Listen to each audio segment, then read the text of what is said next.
I'm just here getting set up and waiting for people to arrive. So here we are. Good morning. Hey, Margaret Lynn, how are you? Are you wearing your beautiful headgear today? I'm excited. I probably won't be able to see all your comments while I'm doing this because I'm going to be rushing around in a few minutes and focusing on where I go. Well, this is the beginning, Margaret Lynn, by the way. This is what I did before. I just added fresh flowers into it. I had the base already done, so, no excuses, no excuses. Hello, everyone. Good morning. I have 1 minute, and then I'm going on the timer, I'm afraid. Happy Flimp, everyone. It's a beautiful day. A beautiful day for Flimp, isn't it? Can't wait. Y'all know I am super nervous. I love to perform, but I get stage fright. Isn't that weird? Anyway, it's a good day. If only. Yes, if only. Hey, Chris.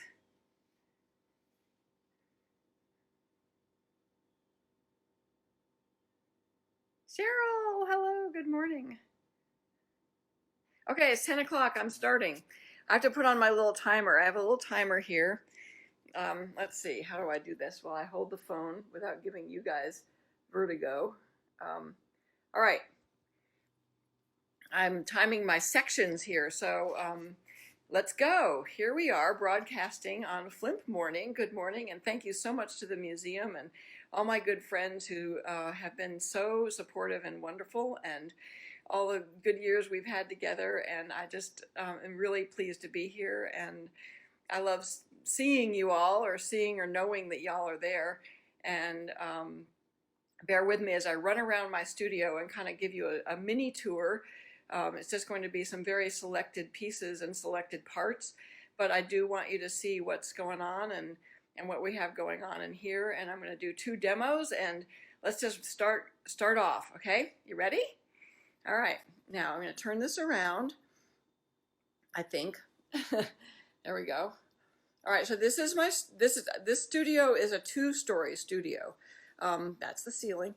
Upstairs, there's other stuff going on. We're going to go up there too, but this was built in 2016, and I do clay and glass down in this part of the studio. So I'm going to lead you over to the glass section for a minute, because when I was practicing with Laura, she liked this part, so I'm doing this to indulge my friend. So glass, fused glass. You saw there, you may have seen me post a lot of stuff about fused glass, but here it all is. And what Laura especially liked was what I especially like also, which is digging around in this, in these small pieces that are so fun and really, really inspiring. Actually, I like seeing all these sizes and shapes and finding little treasures that I didn't know were there. So sometimes I just make pieces out of pieces that are already cut, and I have a whole sifting system, try saying that 3 times fast, for getting all the different sizes and shapes of glass. But what we're going to do now is run over here where I have set up some other things for you to see. You know, my studio, I leave things out a lot. It's a happy mess in a way. I get a lot of inspiration from things that are lying around in my studio, and I found out a really great way of preserving leaves that they'll stay flexible.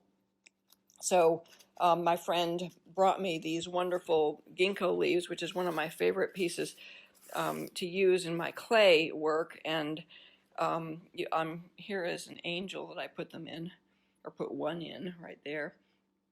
But look at how cute these are. Look at these little ones stuck to the big ones. Anyway, images like this inspire me. So that's part of how I work, is just by looking and having things out and around. And I wanted to share with you some of the other work that I do, and I'm just going to lead you through a few little things. This is sort of in process right here. I'm thinking about applying these birds to this piece. It's actually, let me scan back so you can see it. And there's some llama love for people who love llamas. And I'm going to demonstrate for you today how I get this kind of imagery in the clay. And let me move around here. I hope I'm not moving it too fast a clip. But one of the things that I've done for a long, long time is get imagery going into clay. This was a collaboration I did with Melissa Tubbs. All of these are textural. I don't know if you can see that, but this is from the state capitol, the dome of the state capitol. I do these with photography. I love using digital art along with imagery, and my friend Elisa and I painted a lot of these. This was a commission for a church in Atlanta, actually, and this comes from Seaside, and here's another one from Seaside, and I don't know why I put that out. I think maybe because it reminded me of the coronavirus. It's like everything I look at that has radial symmetry, I start thinking, oh my gosh, I'm not sure I like that imagery. I like to use plaster a lot, so I have cast asparagus and then applied it to some dishes, and I love to do just graphic work on things. This is a spoon rest, but I like to do graphic work, and I love using natural materials in my work. But let me go around here and clip up my my doozy whatchy here. We're in good time, I think, sort of, maybe. And I am going to hook this up here and get to work. Okay, this is going to be the fastest demo I ever did, but let me show you what I do. And this is also a digital process. I have fallen in love with a digital cutter, and this is tar paper. And I thought I drew this. Oh, I should show you this. Oh, I'll show you later. I drew it in Procreate, and I like doing digital art a lot. So what I do a lot is process these and then cut them on a digital cutter, which is a whole nother kind of presentation. And what I'm doing here is just rolling this tar paper right into the clay. And then what I do is I will painstakingly cut this out. And a lot of times what I'll do is I will modify the image. By the way, if you have questions or interests that you want me to address, please just write a note in the comments. I can't see the comments right now. I'm focusing on what I'm doing. So please just write me a little note, say something, and I will respond later, I promise. And so one of the things about these pieces, the digital cuttings, is that I have the opportunity to modify them, and I can actually modify them as I'm cutting them out, which is really fun. So I'll cut this out of the clay here, and I leave this tar paper in the clay right now. And let's say I'm going to apply this to a plate. Right now I'm not going to do a plate, so to speak, but I'm going to do it on this piece of this slab of clay. And what I'll try to do is I'll pretend that this is round or some other shape. Actually, I don't mind this being a wall piece even, but and I love these edges, the way these edges are rough, and they pick up the underglaze really beautifully when I start with the glazing and painting process. So now what I'm doing is just I look at the composition and what I might want to do. So I'm going to leave some areas open, and this is also one of my drawings, and I kind of I don't know, I feel inspired to use this, so hold on a minute. Constantly reinventing here. I'm going to roll this into this clay, the background of the clay, actually. This image was developed for a barbecue cooking contest, and it was supposed to go, and it did go on the plate for the People's Choice Award. And then I will peel this out carefully. My woman kind of broke up, but that's okay. So that texture there is going to stay there if I'm careful. And then what I'll do is I'll apply this worried looking chicken right above it. Okay, hang on a second. I'm keeping track of my time here. All right, so I'm going to go really, really fast here. What I'll do is I have that in position where I want it to go. And basically, I'm just kind of figuring out where it's going to go, where it needs to be.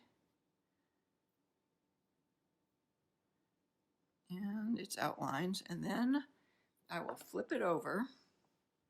And then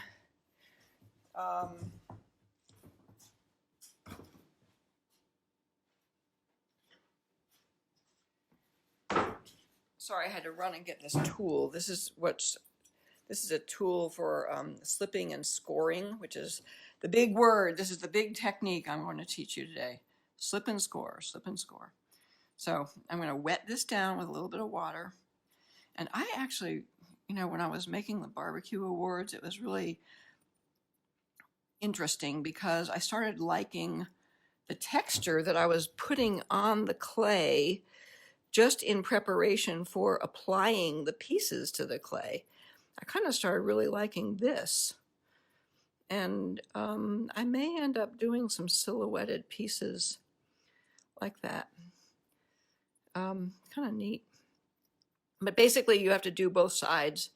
And I'm going a little overboard. You don't have to do it this much. And some people just paint slip on, and there's lots of different methods that potters will use. But then ultimately, we're just going to squash that down a little bit. And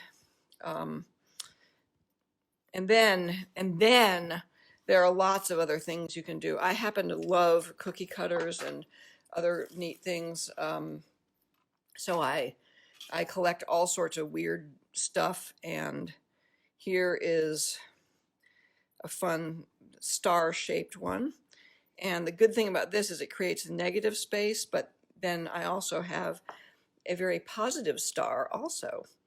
And so I can apply that star to some other part of the piece. So I will do that quickly. And so since I made a little divot on this, see it when I punched it out of the cutter, I'm going to turn it upside down the other way. And in this case, I'm just going to kind of mushy in the middle. And then stick that star right over his head. Okay, so once I get there, then I have situations like these weird messed up areas that don't look nice. And so then I'll take a paintbrush or another tool to smooth it down and smooth it all down and all that. And eventually I lay this whole thing over a mold, and that's what I'm going to get to now. I'm going to show you that. This is a really different kind of teaching, by the way. If any of you decide that you want to do this sometime, you got to pretty much do everything twice. Get it all ready. So yesterday, in getting it all ready, I often will throw on the potter's wheel a foot. And so yesterday, in order to get ready, I created this piece, which is very similar to the one that I just did, but now it's curved and it could be used for a spoon rest. And then at this point, what I do is when it's in the leather hard greenware stage, I will, oops, let me push this the other way. I will start dealing with these edges, because anything that is sharp now is going to be even sharper later. And so I like to kind of smooth down the edges and get everything so it feels really good to the touch. And obviously I'm not going to do all that now, but I do like these rough edges, so I like to leave a lot of those rough edges too. I hope you can see that okay. All right, So that's that. And now it's the end of that demo, and we have 4 minutes left in the second third of this presentation. Okay, so there we go.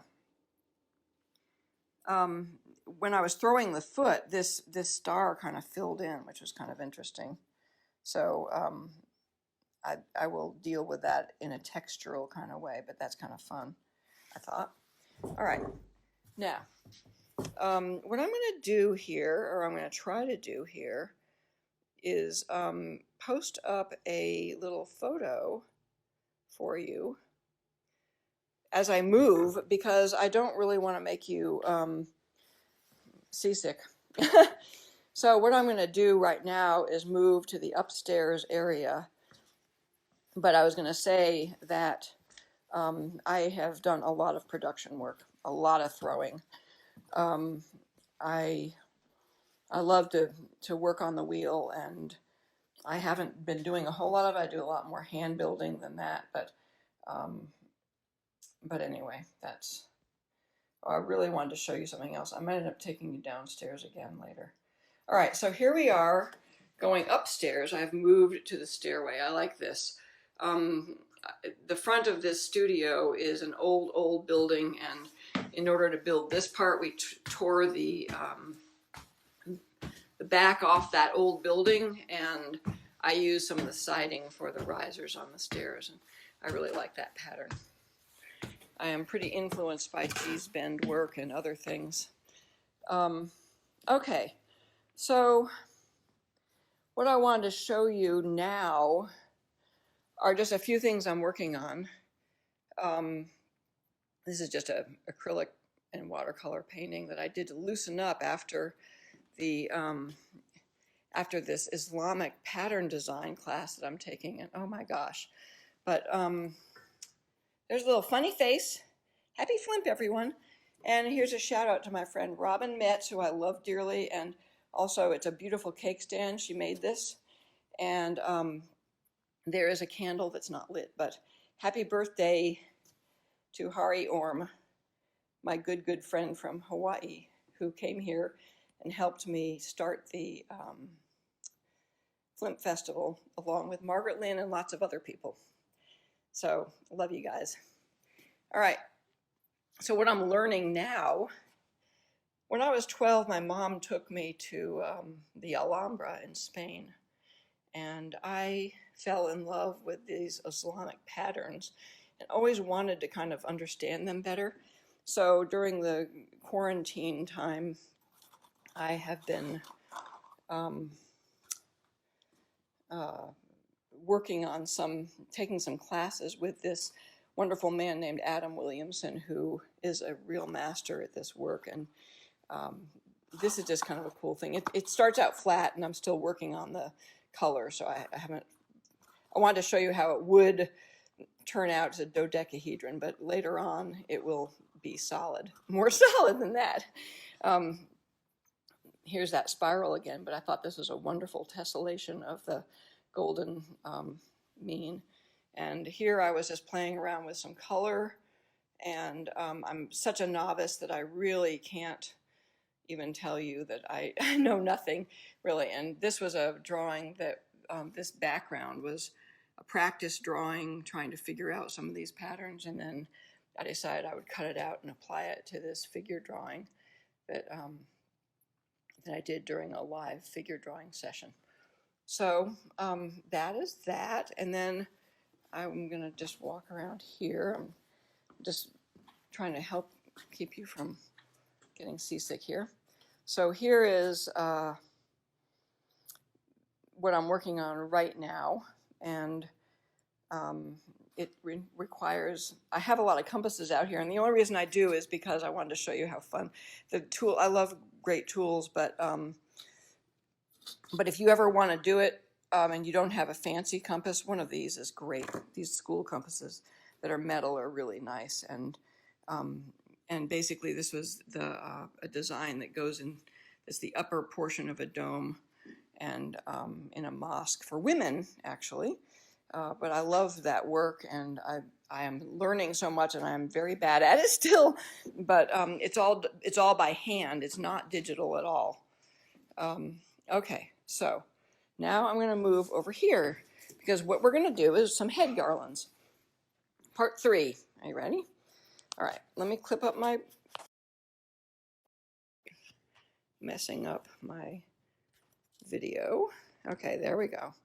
All right, now here we are in head garland land. We made great head garlands, and this is a very old. If you want to make one, this is one that I did at Flimp actually one year, and I've just kept it around because it's lasted. But it is just hot glue with fake flowers that are on some of that Christmas wire, weird decorative stuff.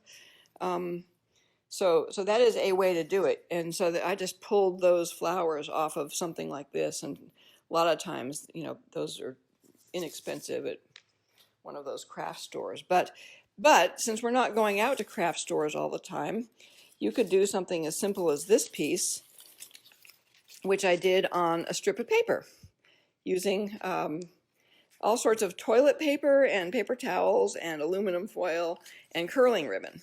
So I'm going to show you about that process today, and we're gonna make one together. One thing I love to do is tinker, so I'm going to take the one off my head for a second and show you how I made the real one. Basically, I took some ivy and twined it around until, well, I fit it to my head and I twined it around.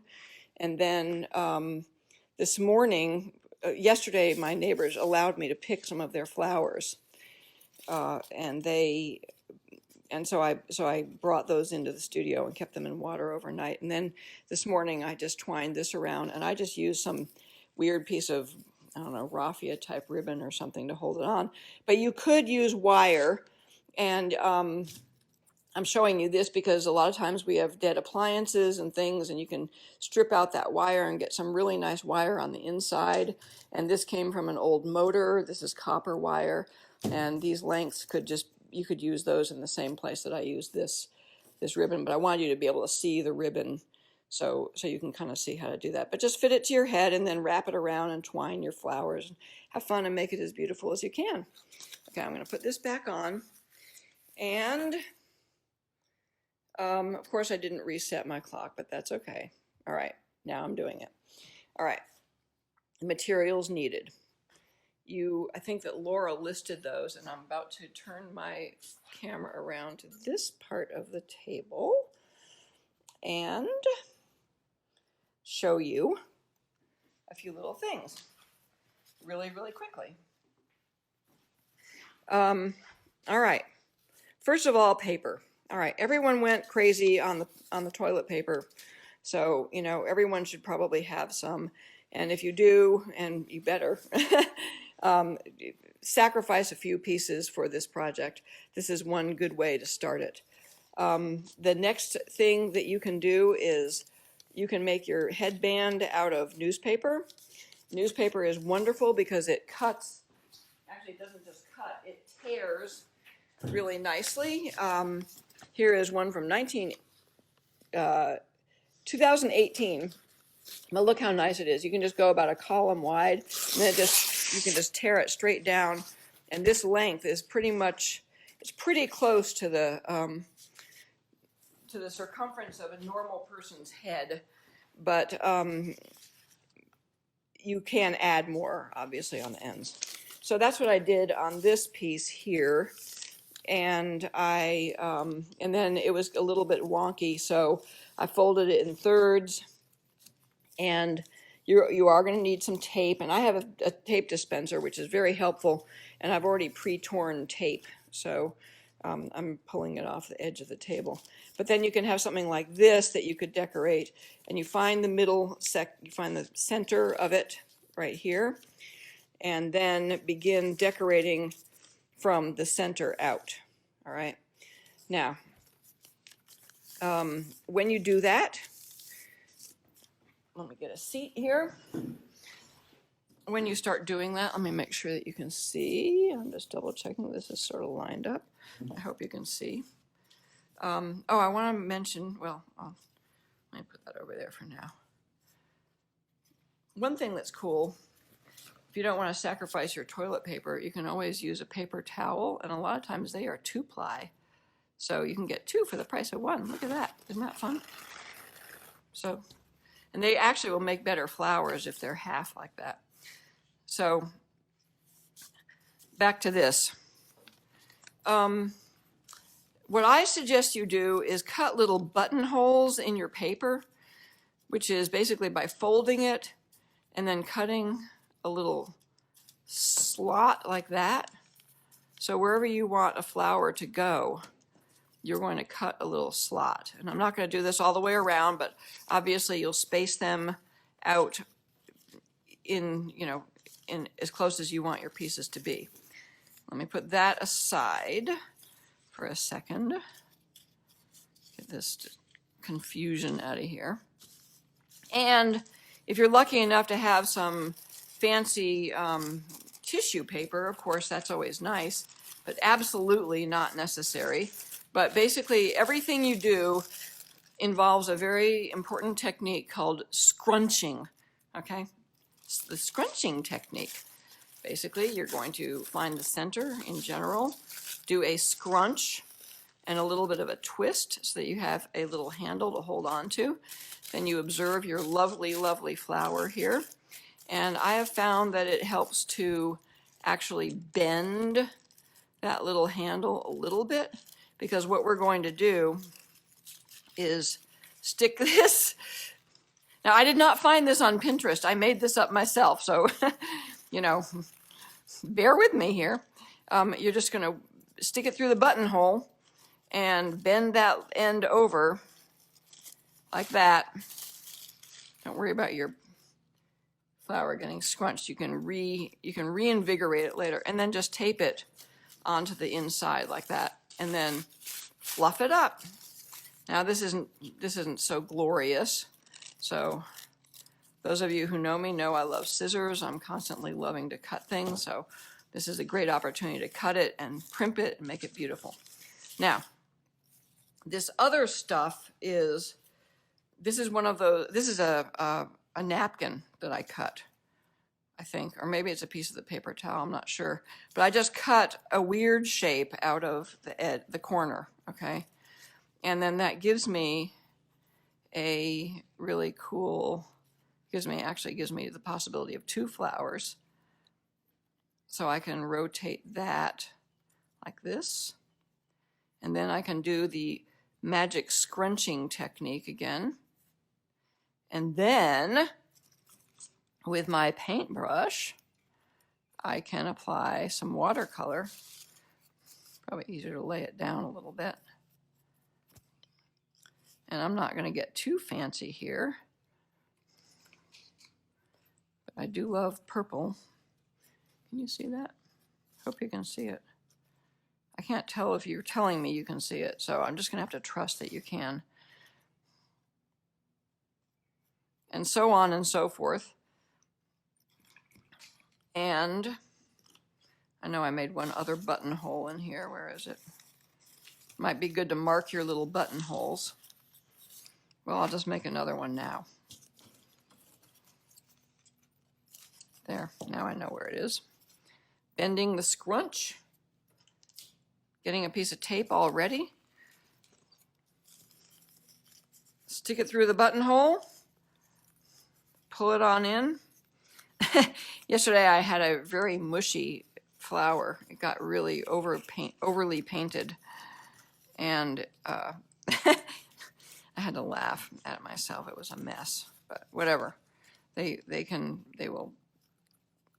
will doll up really nicely. All right, so there's a couple ways to do that. Now because we're gonna run out of time, I have 1 minute and 48 seconds.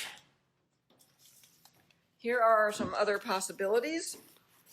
Here's a very fluffy cut up piece of tissue paper, another cut piece of paper towel.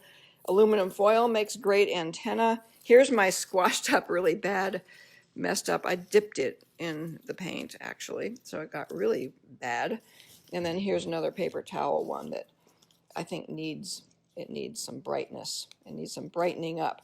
You can let your paint dry and then go back over it into some other layers, which will spruce it up a lot more. And there we go. There is a marvelous head garland that I will, maybe I'll try to put it on and show you as I sign off here. Let's see if I can do this. First, I'm going to find a piece of tape, tape it on.